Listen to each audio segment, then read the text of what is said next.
वक्रतुंड महाकाय सूर्यकोटि समप्रभ निर्विघ्नं कुरु मे देवा सर्व कार्येषु सर्वदा।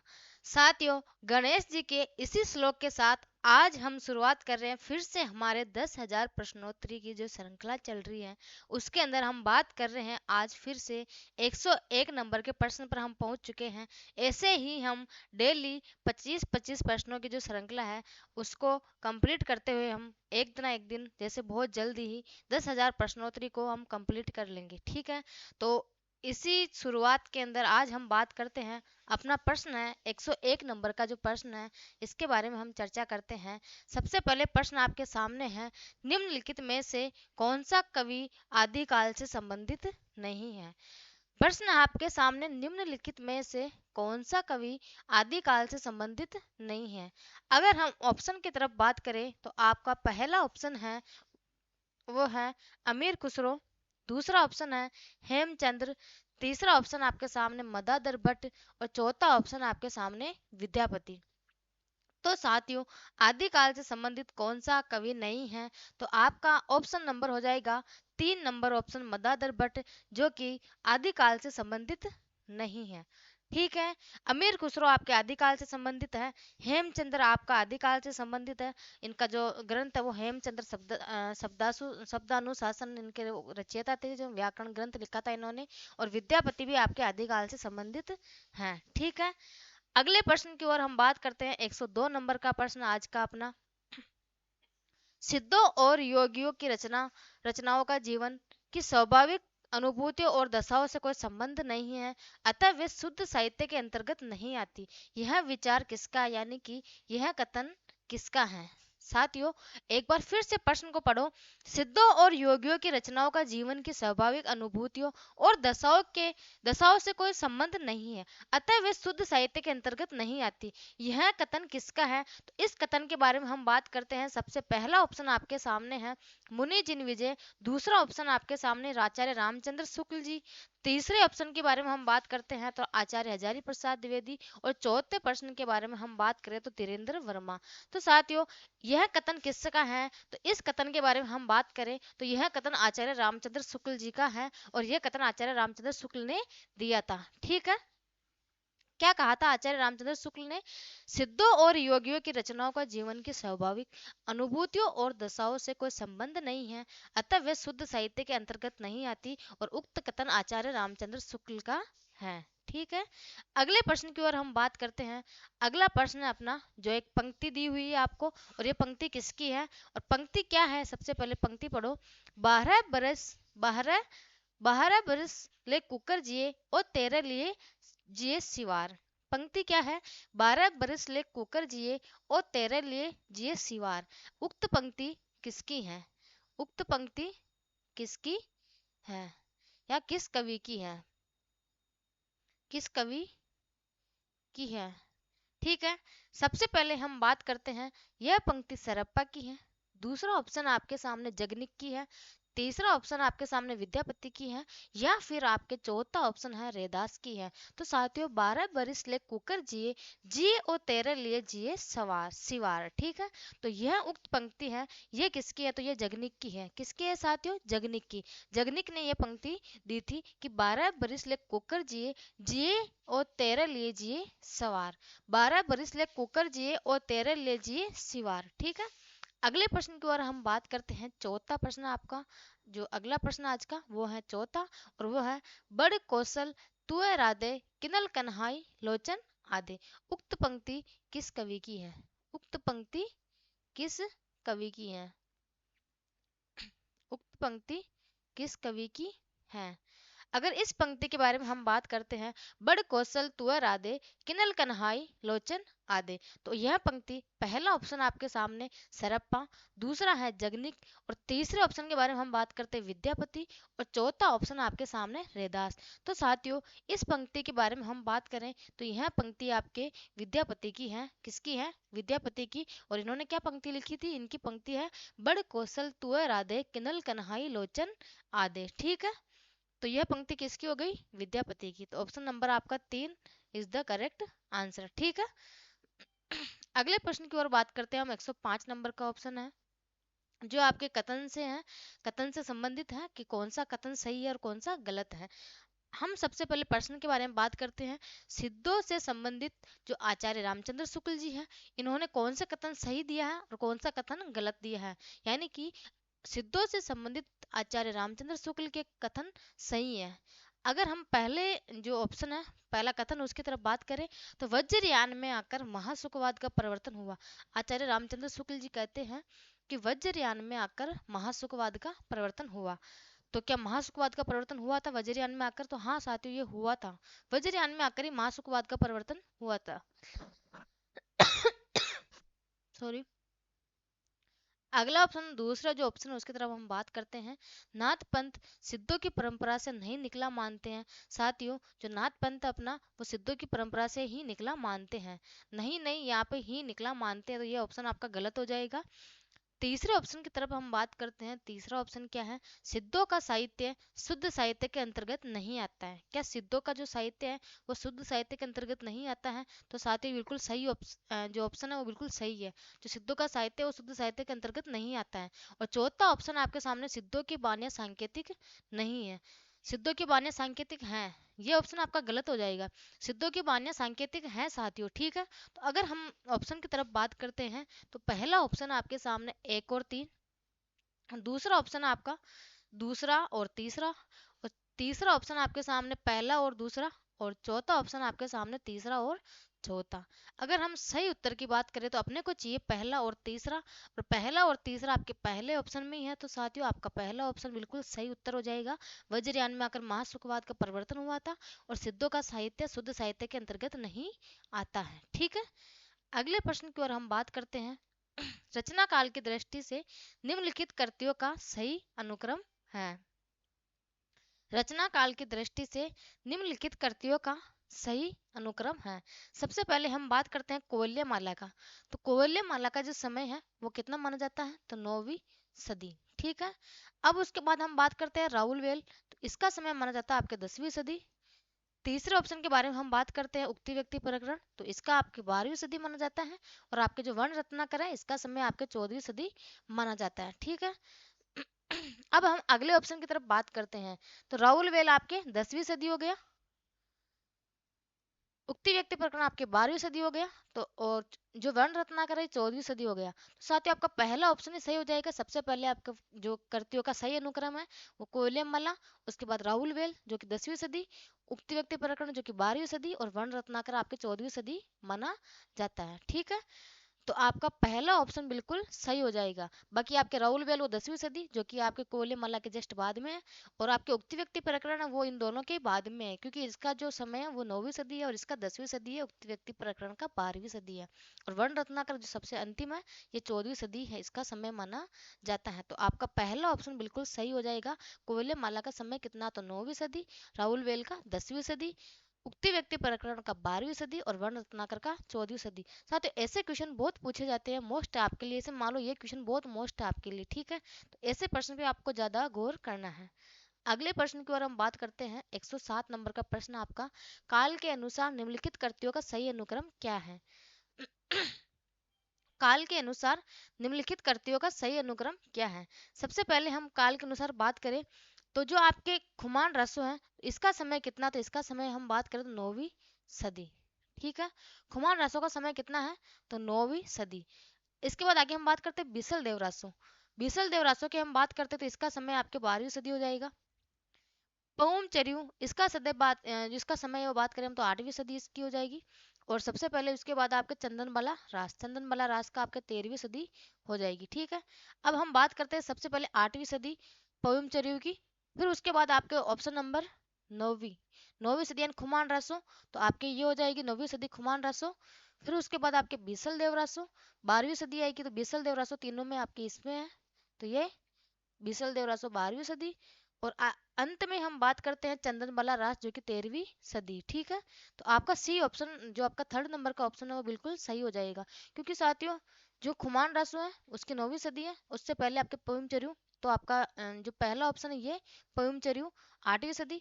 उसके बाद आपके खुमान रासो आना चाहिए, फिर बीसल देव रासो, और फिर चंदनबाला रास। तो आपका तीसरा ऑप्शन बिल्कुल सही आंसर हो जाएगा, ठीक है। अगले प्रश्न की ओर हम बात करते हैं। 108 नंबर का प्रश्न आपके सामने। गोरख बानी नामक पुस्तक के संपादक हैं। जो गोरख बानी नामक पुस्तक है आपकी, तो इसके संपादक कौन है? तो इसके संपादक की हम बात करें तो सबसे पहला ऑप्शन आपके सामने हजारी प्रसाद द्विवेदी जी। दूसरा ऑप्शन आपके सामने डॉक्टर भागीरथ मिश्र। ये भगीरथ मिश्र होता है साथी, भागीरथ मिश्र नहीं होता है, डॉक्टर भगीरथ मिश्र। ठीक है। अगले तीसरे ऑप्शन के बारे में हम बात करें शिव सिंह सरोज में, और शिव सिंह सरोज। और चौथा ऑप्शन आपके सामने डॉक्टर पीताम्बर दत्त बड़थवाल। तो जो गोरखबानी नामक पुस्तक के संपादक के बारे में हम बात करें तो डॉक्टर पीताम्बर दत्त बड़थवाल ने इसका संपादन किया था। किसका? गोरखबानी पुस्तक का संपादन किसने किया था? डॉक्टर पीताम्बर दत्त बड़थवाल ने किया था। ठीक है। जो आपका चौथा नंबर का ऑप्शन बिल्कुल सही आंसर हो जाएगा। अगले प्रश्न की तरफ हम बात करते हैं। 109 नंबर का प्रश्न आपके सामने। तिब्बत के 84 सिद्धों की परंपरा कौन से सिद्ध से आरंभ हुई है? तिब्बत के जो 84 सिद्धों की परंपरा है वो कौन से सिद्ध से आरंभ हुई है? सबसे पहले ऑप्शन के बारे में हम बात करते हैं नारोपा। बी ऑप्शन आपके सामने सबरिपा या सबरपा। तीसरा ऑप्शन आपके सामने सरपा। और चौथा ऑप्शन आपके सामने लुईपा। तो साथ ही जो सिद्धों की 84 सिद्धों की जो परंपरा है वो सिद्ध साहित्य में आपके लुईपा से आरंभ हुई थी। किससे हुई थी?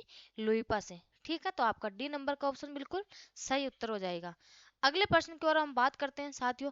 कितने एग्जाम में आया हुआ है क्वेश्चन? डीएसएस भी टीजीटी में आया हुआ है। उसके बाद आपके राजस्थान स्कूल शिक्षा प्राध्यापक 2018 में आया हुआ है, 21 में आया हुआ है, 2016 में आया है आपके यूपी टीजीटी में, और यूजीसी नेट जो आपके 2015 में आया हुआ है, राजस्थान कॉलेज लेक्चरर में आपके 2014 में आया हुआ है, और आपके जो आपके ये असिस्टेंट प्रोफेसर 2014 में आया हुआ है। उसके बाद वापस आपके 2004 से। मतलब ये प्रश्न आपके कम से कम 7 बार तो आपके एग्जाम में आपको देखने को मिला है। इतना महत्वपूर्ण प्रश्न है कि राहुल सांकृत्यायन ने हिंदी का पहला कवि किसे माना है? राहुल सांकृत्यायन जी हैं। इन्होंने हिंदी का जो पहला कवि है वो किसको माना है? पहले ऑप्शन की तरफ हम बात। साथ ही ये प्रश्न किस किस को आया? सच जो झूठ कोई भी नहीं बोलेगा। जिसको भी आया वो मुझे फटाफट से कमेंट बॉक्स में उत्तर देगा कि किसको ये प्रश्न आया है और किसका सही उत्तर बिल्कुल सही गया है। क्योंकि मुझे पता है ये कंफ्यूजन सवाल है और जरूर इसमें कोई ना कोई कंफ्यूज हुआ होगा। किसी ने स्वयंभू जरूर लगाया होगा। जहां तक मेरा मन कहता है किसी के मन में एक बार तो स्वयंभू जरूर आया होगा इसका उत्तर, राहुल सांकृत्यायन को देखते ही। ऑप्शन की तरफ हम बात करते हैं। पहला ऑप्शन आपके सामने चंद्रबरदाई, और दूसरा ऑप्शन आपके सामने बी ऑप्शन स्वयंभू। तीसरा ऑप्शन आपके सामने पुष्पदंत, और चौथा है आपके सामने सरयपाद या पुष्पदंत या पुष्यदंत, एक ही नाम है। ठीक है साथियों। चौथा है सरयपाद और पांचवा कवि है आपके सामने ई ऑप्शन है आपका मुंज। तो साथियों राहुल सांकृत्यायन ने हिंदी का पहला कवि किसको माना था? तो सरयपाद को हिंदी का पहला कवि माना था। डी ऑप्शन आपका बिल्कुल सही उत्तर हो जाएगा। अगर हम बात करते हैं चंद्रबरदाई के बारे में कि चंद्रबरदाई को हिंदी का प्रथम महाकवि किसने कहा था, तो आचार्य रामचंद्र शुक्ल ने चंद्रबरदाई को हिंदी का प्रथम महाकवि कहा था। किसने कहा था? चंद्रबरदाई ने हिंदी का प्रथम महाकवि कहा था। एक मिनट में थोड़ा इसको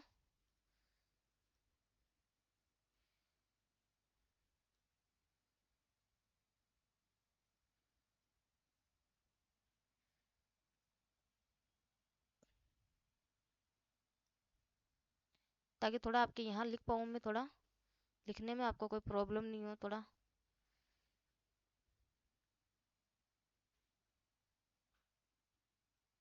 चलो कोई ना। ठीक है। हम बात कर रहे थे चंद्रबरदाई जो है आपके, इनको हिंदी का प्रथम महाकवि, हिंदी का प्रथम महाकवि, प्रथम महाकवि किसने कहा था? तो आचार्य रामचंद्र शुक्ल जी ने हिंदी का प्रथम महाकवि किसको कहा था? चंद्रबरदाई को। ठीक है। बात करें हम स्वयंभू के बारे में कि स्वयंभू को जो हिंदी का प्रथम कवि किसने माना था, तो डॉक्टर राम कुमार वर्मा ने। डॉक्टर राम कुमार वर्मा ने डॉक्टर राम कुमार वर्मा ने हिंदी का प्रथम कवि किसको माना था? तो स्वयंभू को माना था। ठीक है। इसके बाद आगे हम बात करते हैं पुष्पदंत के बारे में कि पुष्पदंत को हिंदी का प्रथम कवि किसने माना था? तो पुष्पदंत को हिंदी का प्रथम कवि शिव सिंह सेंगर ने माना था। शिव सिंह सेंगर। इनकी जो पुस्तक है उनका नाम, उसका नाम क्या है? शिव सिंह सरोज। क्या है? शिव सिंह सरोज। ठीक है। तो साथियों चंद्र बरदाई, सबसे पहले आपका प्रश्न था राहुल सांकरत्य ने हिंदी का पहला कवि किसको माना था, तो उसको माना था शरयपाद को। चंद्र बरदाई को किसने माना था, तो शुक्ल जी ने। और स्वयं को किसने माना, तो डॉक्टर राम कुमार वर्मा ने। और पुष्पदंत को किसने माना, तो शिव सिंह सेंगर ने। एक प्रश्न के साथ आपके 4 प्रश्न क्लियर हुए हैं साथियों, पता है। तो ऐसे ही आप फटाफट से मुझे, हाँ बिल्कुल सही कमेंट देना मुझे, क्योंकि सबको लगभग लगभग सही आंसर गया है इसका, ठीक है। 111 नंबर के प्रश्न की तरफ हम बात करते हैं। आज का अगला प्रश्न है, पृथ्वीराज रासों में प्रमुख रस कौन सा है। पृथ्वीराज रासों में जो प्रमुख रस है वो कौन सा है, इसके बारे में हम बात करते हैं। पहला ऑप्शन आपके सामने वीर और श्रृंगार रस, दूसरा है आपके सामने श्रृंगार और भयानक रस, तीसरा ऑप्शन आपके सामने वो है विभत्स और श्रृंगार रस, डी ऑप्शन आपके सामने रौद्र और श्रृंगार रस, और ई ऑप्शन आपके सामने वीर और शांत रस। तो साथियों आपका ऑप्शन नंबर इसमें सही हो जाएगा, वो हो जाएगा ए नंबर का ऑप्शन बिल्कुल सही हो जाएगा। वीर और श्रृंगार रस की प्रधानता देखने को मिलती किसमें, पृथ्वीराज रासों में वीर रस की प्रधानता देखने को मिलती, वीर और श्रृंगार रस को देखने की प्रधानता मिलती है। तो आपका ऑप्शन नंबर ए बिल्कुल सही हो जाएगा, ठीक है। अगले प्रश्न की ओर हम बात करते हैं। आज का प्रश्न 112 नंबर का प्रश्न है, वो है आपका कथन से संबंधित प्रश्न है। फिर से तो आपको कथन अच्छे से पढ़ना है। बौद्ध धर्म के सिद्धांतों में देश की बदलती हुई परिस्थितियों ने जिन नवीन भावनाओं की सृष्टि को की, उन्हीं के परिणाम स्वरूप सिद्ध साहित्य की रूपरेखा तैयार हुई। सिद्ध साहित्य के प्रादुर्भाव विषयक यह कथन इनमें से किसका है। प्रश्न क्या है साथियों, बौद्ध धर्म के सिद्धांतों में देश की बदलती हुई परिस्थितियों ने जिन नवीन भावनाओं की सृष्टि की, उन्हीं के परिणाम स्वरूप सिद्ध साहित्य की रूपरेखा तैयार हुई। सिद्ध साहित्य के प्रादुर्भाव विषयक यह कथन किस इनमें से किसका है। अब हम ऑप्शन की तरफ बात करते हैं। ए ऑप्शन आपके सामने रामकुमार वर्मा, बी ऑप्शन आपके सामने धीरेन्द्र वर्मा, सी ऑप्शन आपके सामने गणपति चंद्र गुप्त, और डी ऑप्शन आपके सामने मिश्र बंधु। तो साथियों यह कथन किसका, तो डॉक्टर राम कुमार वर्मा का कथन है। तो आपका ए नंबर का ऑप्शन बिल्कुल सही उत्तर हो जाएगा, ठीक है। अगले प्रश्न की ओर हम बात करें। आदिकाल के कवि शरयपाद की काव्य परंपरा में विकसित नाथ पंथ के हटियों का पल्लवन आगे चलकर इनमें से किस कवि में हुआ।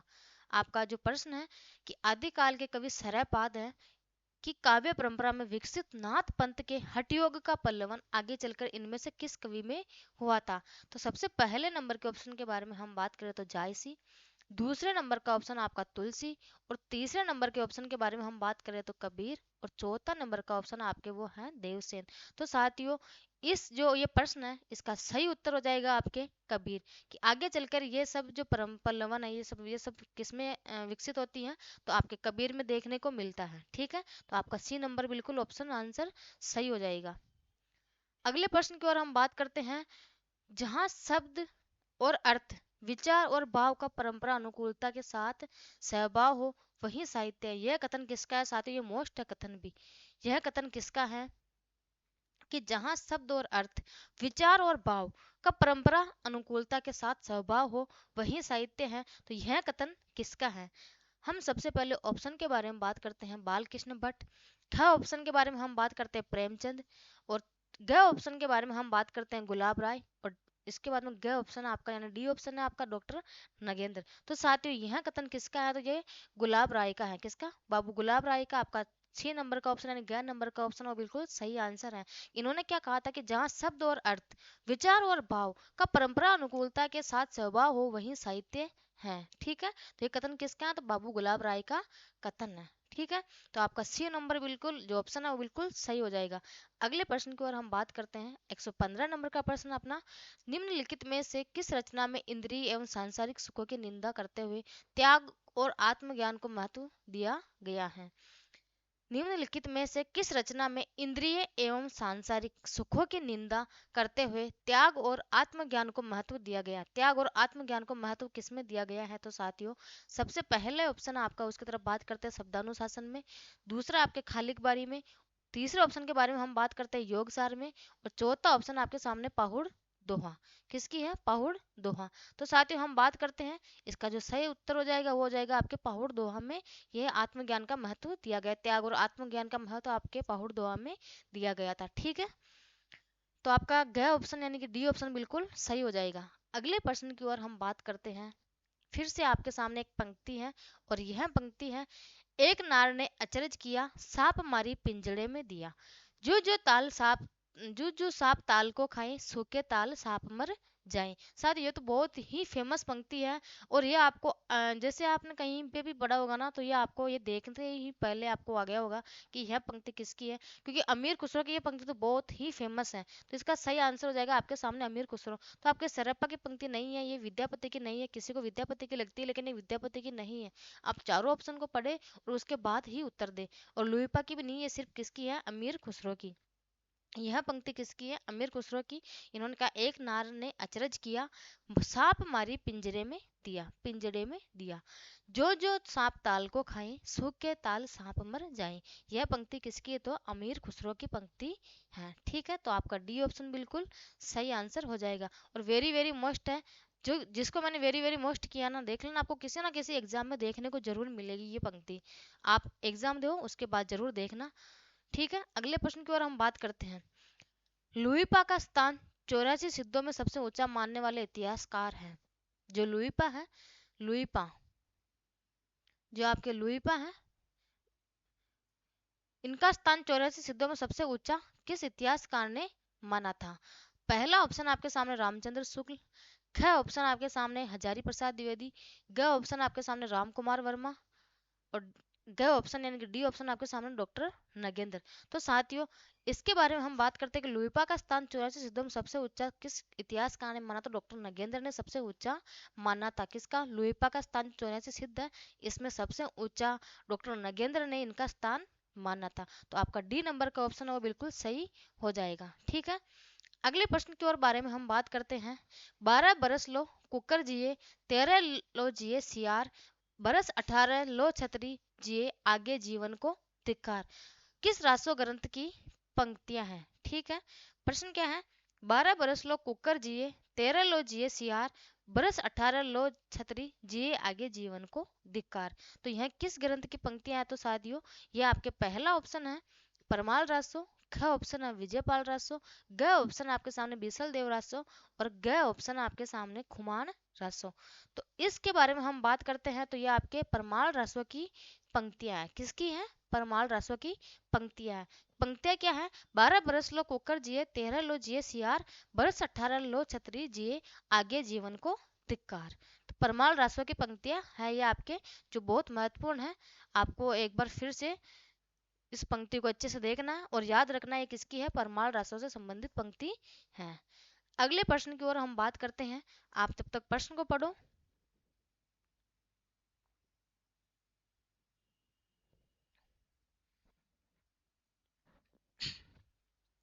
प्रश्न आपका 119 नंबर का प्रश्न है। जय मयंक जस चंद्रिका के रचयिता का नाम है। जो आपके जय मयंक जस चंद्रिका है, इसके रचनाकार के बारे में हम बात करते हैं कि ये किसकी रचना है। तो किसने लिखी थी। आपका पहला ऑप्शन है भट्ट केदार, दूसरा है नल सिंह, तीसरे है वो नरपति नाल है, और चौथा ऑप्शन आपके सामने मधुकर कवि। साथ ही हम बात करते हैं जय मयंक जस चंद्रिका, ये मधुकर कवि, इसका डी ऑप्शन बिल्कुल सही हो जाएगा। एक दिन मैंने आपको जो इससे पहले एक बार ऐसा ही इससे संबंधित एक क्वेश्चन आया था, तो उस टाइम मैंने आपको बताया था कि जय मयंक जस चंद्रिका तो मधुकर कवि की है, और जयचंद्र प्रकाश किसकी है, आपके भट्ट केदार की। इसको आपको इन दोनों में से आपको कैसे कंफ्यूजन दूर करना है, बट ऐसे याद करना है। बट से उजाला, यानी कि प्रकाश का अर्थ क्या होता है, उजाला। बट से उजाला यानी कि बट केदार किसकी है, पर जो आपकी वो है जयचंद प्रकाश है। कौन सी है, जयचंद प्रकाश। तो बट से उजाला, तो आपको प्रकाश ऐसे याद रखेंगे, तो आपके ये दोनों जो रचनाएं हैं ये बिल्कुल क्लियर हो जाएगी। नहीं तो आप एग्जाम में इस चीज को लेकर कंफ्यूज रहते रहोगे हमेशा कि जय मंगजित चंद्रिका किसकी है और आपके जयचंद प्रकाश किसकी है। ठीक है, तो आपका जो जय मंगजित चंद्रिका ये किसकी होगी, मधुकर कवि की, और बट केदार किसकी है, तो ये रचनाकार है। इसके रचनाकार कौन, जयचंद्र प्रकाश, जयचंद्र प्रकाश। बट केदार के रचनाकार कौन है, जयचंद्र प्रकाश के रचनाकार कौन है, तो बट केदार। ठीक है, आगे हम बात करते हैं जो आपके जो आपके नल सिंह है, तो इसके रचनाकार कौन है, इसके जो लेखक है वो कौन है, नरपति आपके नल सिंह है, इसके है विजयपाल रासो, सॉरी इसकी कौन सी आपकी, विजयपाल रासो, विजयपाल रासो। और आपके नरपति नाले किसकी है, बीसल देव रासो की, बीसल देव रासो। जो आपके नरपति नाले हैं ये इसकी रचना कौन सी है? तो बीसल देव रासो इसके। और आगे हम बात करते हैं आपके नल सिंह तो विजयपाल रासो और भट्ट केदार जयचंद प्रकाश, ठीक है। और आपके जय मंगेश चंद्रिका किसके? तो मधुकर कवि की। तो आपका डी ऑप्शन बिल्कुल सही हो जाएगा। अगले प्रश्न की ओर हम बात करते हैं। आपका जो प्रश्न है यहाँ पे 120 नंबर का प्रश्न है। श्रावकाचार किसकी रचना है? श्रावकाचार किसकी रचना है? तो साथियों ये किसकी रचना है? पहला ऑप्शन आपके सामने Devsen, Lakshmidhar, B option, C option आपके सामने वररुचि और डी ऑप्शन आपके सामने श्रीधर। तो साथियों श्रावकाचार देवसेन की रचना है और ये भी महत्वपूर्ण है आपके सामने। श्रावकाचार किसकी रचना है? तो देवसेन की रचना है। अगले प्रश्न की तरफ हम बात करते हैं। 121 नंबर का प्रश्न है। बीसल देव रासो का अंगिरस है। बीसल देव रासो का अंगिरस है तो कौन सा है साथियों? ए ऑप्शन आपके सामने श्रृंगार, बी ऑप्शन आपके सामने रौद्र, सी ऑप्शन के बारे में हम बात करें तो वीर और डी ऑप्शन आपके सामने शांत रस। तो साथियों बिसल देव रासो है, इसका अंगिरस के बारे में हम बात करते तो श्रृंगार रस है। कौन सा? श्रृंगार रस है। और ये जो बिसल देव रासो है यह वीर गीत काव्य है। यह एक वीर गीत काव्य है। क्या है? आपके जो बीसल देव रासो यह एक वीर गीत काव्य। कौन सा? श्रृंगार, ठीक है। तो आपका ए नंबर का ऑप्शन बिल्कुल सही हो जाएगा। अगले प्रश्न की ओर हम बात करते हैं। 122 नंबर का प्रश्न है। जम्बू स्वामी रास के रचयिता हैं। जो आपके जम्बू स्वामी रास है इसके रचयिता के बारे में हम बात करते हैं। पहला ऑप्शन आपके सामने धर्मसूरी, बी ऑप्शन आपके सामने हेमचंद्र सूरी, सी ऑप्शन आपके सामने शालिभद्र सूरी और डी ऑप्शन आपके सामने जिनदत्त सूरी। तो साथियों इसके बारे में हम बात करते हैं। तो आपके जो जम्बू स्वामी है इसके रचयिता कौन है? तो धर्म सूरी। कौन है? धर्म सूरी।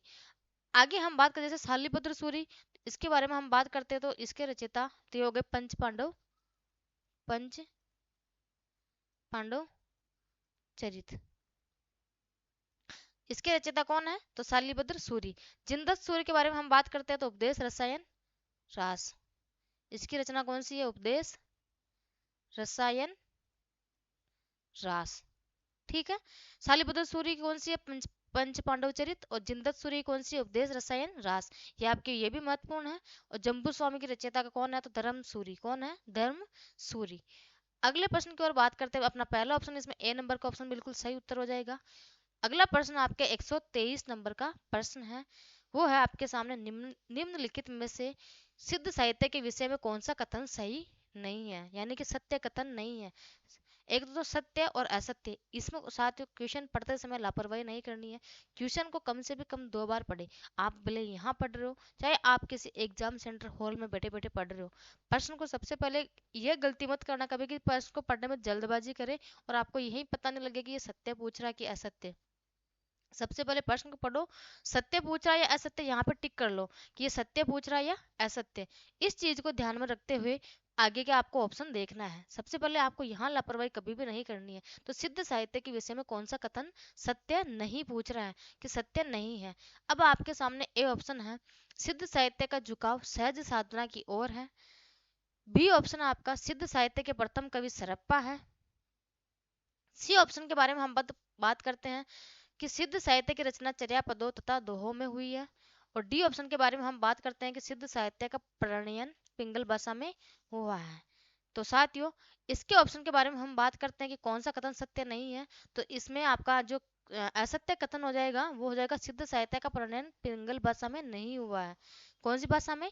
पिंगल भाषा में नहीं हुआ है। बाकी आपका सिद्ध साहित्य का झुकाव सहज साधना की ओर ज्यादा है।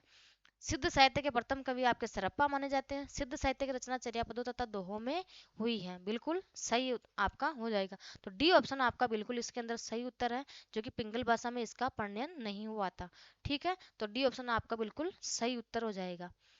अगले प्रश्न की ओर हम बात करते हैं। 124 नंबर का प्रश्न आपके सामने है। निम्नलिखित में से अपभ्रंश प्रभावित हिंदी रचना कौन सी है? निम्नलिखित में से अपभ्रंश प्रभावित रचना कौन सी? साथियों मैं आप लोगों के सामने एक बात कहना चाहती हूँ कि आपको जैसे ये पीडीएफ चाहिए, जो मेरे जितने भी क्वेश्चन आपके सामने जैसे 10,000 प्रश्नोत्तरी आ रही है, ठीक है। अगर आपको ये पीडीएफ चाहिए किसी को प्रश्न की, तो अपना टेलीग्राम चैनल है प्रबोध क्लासेज के नाम से, PRABODH सर्च करोगे आप प्रबोध CLASSES। प्रबोध क्लासेस अगर आप टेलीग्राम पर सर्च करोगे तो हमारा ये लोगो है आपको येलो और रेड कलर का, जिसमें आपके प्रबोध क्लासेस हिंदी में लिखा हुआ है, आपको ये लोगो मिल जाएगा। जाके आपको टेलीग्राम चैनल को सबसे पहले ज्वाइन करना है। ज्वाइन करने के बाद जैसे आपको टेलीग्राम चैनल को ज्वाइन करोगे तो आप उसमें आप फाइल्स में जाओगे। किसमें? फाइल्स में। जब आप फाइल्स में जाओगे तो वहां आपको ये पीडीएफ मिल जाएगी, जिसके अंदर आपके हिंदी साहित्य के इतिहास में अब तक के जैसे 1 से 25 तक के प्रश्नों की प्रश्नोत्तरी आपको अलग मिल जाएगी। फिर उसके बाद आपके 1 से 50 की एक बार एक साथ डाली हुई है। फिर ये आपके जो 50 से 75 है, इन प्रश्नों की अलग पीडीएफ डाली हुई है। फिर आपके जो 75 से 100 प्रश्न की है, इसकी अलग पीडीएफ डाल दी है। और आज की जो क्लास है, एक जो 101 से 125 तक के प्रश्न है, इसकी पीडीएफ जैसे क्लास खत्म होती है तो उसके बाद आपको पीडीएफ अवेलेबल आपको टेलीग्राम चैनल में मिल जाती है। अगर किसी को पीडीएफ चाहिए तो वो टेलीग्राम चैनल को जाके ज्वाइन करें और वहां से आप इस जो आपके पीडीएफ है इसको डाउनलोड आराम से कर सकते हो। डाउनलोड करने में हमारे किसी प्रकार की कोई प्राइवेसी नहीं लगा रखी है कि डाउनलोड नहीं होती है। आप आराम से जाइए और पीडीएफ को वहां पे आप क्वेश्चन आराम से दोबारा और पढ़ सकते हो। ठीक है, तो हमारा चैनल टेलीग्राम चैनल कौन सा है? प्रबोध क्लासेस। आज ही जाइए और उसको ज्वाइन कर लेना। ठीक है, अब हम बात कर रहे थे अपने प्रश्न के बारे में। अपना प्रश्न है, निम्नलिखित में से अपभ्रंश प्रभावित हिंदी रचना कौन सी है? पहला ऑप्शन आपके सामने खुमान रासो, बी ऑप्शन आपके सामने ढोला मारूरा दुहा, सी ऑप्शन आपके सामने भरतेश्वर बाहुबली रास और डी ऑप्शन आपके सामने जय मयंक जस चंद्रिका। तो इसके बारे में हम बात करते हैं कि अपभ्रंश प्रभावित रचना कौन सी है। तो भरतेश्वर बाहुबली रास जो कि किसकी है? भरतेश्वर बाहुबली रास शालिभद्र सूरी की है। किसकी है? शालिभद्र सूरी की। ठीक है, किसकी है ये? शालिभद्र सूरी की है। और किसकी रचना है? भरतेश्वर बाहुबली राज शालिभद्र सूरी की, जो कि अपभ्रंश में रचित है। ठीक है, अगले प्रश्न की ओर हम बात करते हैं। आज का अपना प्रश्न है अंतिम 125 नंबर का प्रश्न है, कौल ज्ञान निर्णय के रचनाकार हैं। कौल ज्ञान निर्णय है, इसके रचनाकार कौन है? पहले ऑप्शन के बारे में हम बात करते हैं गोरखनाथ, बी ऑप्शन के बारे में हम बात करते हैं जालंधर नाथ, सी ऑप्शन के बारे में हम बात करते हैं मतेशेंद्र नाथ और डी ऑप्शन के बारे में हम बात करते हैं गोपी चंद्र। तो साथियों, कौल ज्ञान निर्णय के बारे में हम बात करते हैं तो ये किसके इसके रचनाकार कौन है? तो इसके रचनाकार हो जाएंगे आपके मतेशेंद्र नाथ। ठीक है, और इनकी रचना मतेशेंद्र नाथ है। तो इसके बारे में इसकी पुस्तक का संपादन किसने किया था? किसकी? कौल ज्ञान निर्णय की पुस्तक का संपादन किसने किया था? तो इसका पुस्तक का संपादन प्रबोध चंद बागची ने किया था। किसने किया था? प्रबोध चंद बागची ने इसकी पुस्तक का संपादन किया था। ठीक है, और आज की साथियों अपनी प्रश्नोत्तरी यही 125 प्रश्न पे खत्म होती है। तो आगे मैं एक आपके सामने एक न्यूज और कि सबसे पहले साथियों जैसे मान लो कोई आपके ग्रेड फर्स्ट की तैयारी कर रहा हो तो उसके लिए भी हमने जो आपके साइंस जो सब्जेक्ट है कि जैसे मान लो कोई पशु परिचर का एग्जाम भी दे रहा हो, ठीक है, तो आपके जो साइंस की क्लासें हैं उसके अंदर भी आपको टॉपिक वाइज आपको प्रश्नोत्तरी मिल रही है और उसमें भी आपके यही 10,000 प्रश्नों की प्रश्नोत्तरी चल रही है साइंस के अंदर। अगर आपके जैसे कोई साथी आपका जो आपके जो रिलेशन संबंधी कोई साथी है या फिर आपके साथ पढ़ने वाली कोई गर्ल्स है, आपके साथी लोग जैसे कोई बॉयज है, आपके जैसे दोस्त है, सहेलियां जो भी है, उनके साथ आप साइंस की भी पीडीएफ जो आपके क्लास है वो जरूर शेयर करें, क्योंकि उसके अंदर बहुत महत्वपूर्ण प्रश्न है साइंस के। आपको वो भी थ्योरी के साथ मिल रहा है साइंस के प्रश्न। ठीक है, तो आप हमारे जो साइंस की पर्सनल वाली वीडियो है, अगर किसी को साइंस आपके परिवार में पढ़ने वाले हैं तो उनको वीडियो शेयर करें और उसकी भी आपको जो पीडीएफ है वो साइंस के प्रश्नों की, वो भी आपको हमारे टेलीग्राम चैनल प्रबोध क्लासेज इसको आप ज्वाइन कर लो। आपको इस हमारे जो चैनल है टेलीग्राम चैनल, इसमें आपको हर एक प्रकार की न्यूज़ जैसे हमारी कोई क्लास होती है तो आपको इस टेलीग्राम चैनल पे शेयर की जाती है सबसे पहले, ताकि आप अगर आपको यूट्यूब पे पता भी नहीं लगे तो भी आप टेलीग्राम चैनल में जाके देख सकते हो। हमारे टेस्ट सीरीज है, इसका क्रमांक भी आपको दिया हुआ है कि आज एक पहले नंबर की, फिर दूसरे नंबर की, फिर तीसरे नंबर की, फिर चौथे नंबर की, आपको रेगुलर क्रमांक दिया हुआ है। तो आपको ऐसे पता लग जाएगा कि अब तक 5 क्लासें हो चुकी है और छठी क्लास अब आने वाली है, या छठी क्लास जैसे आपको दिखे तो आपको समझ जाना चाहिए कि अगले 25 प्रश्नों की प्रश्नोत्तरी अपने सामने आ गई है। ठीक है, तो इसी बात के साथ आज की हम अपनी क्लास खत्म करते हैं। धन्यवाद साथियों।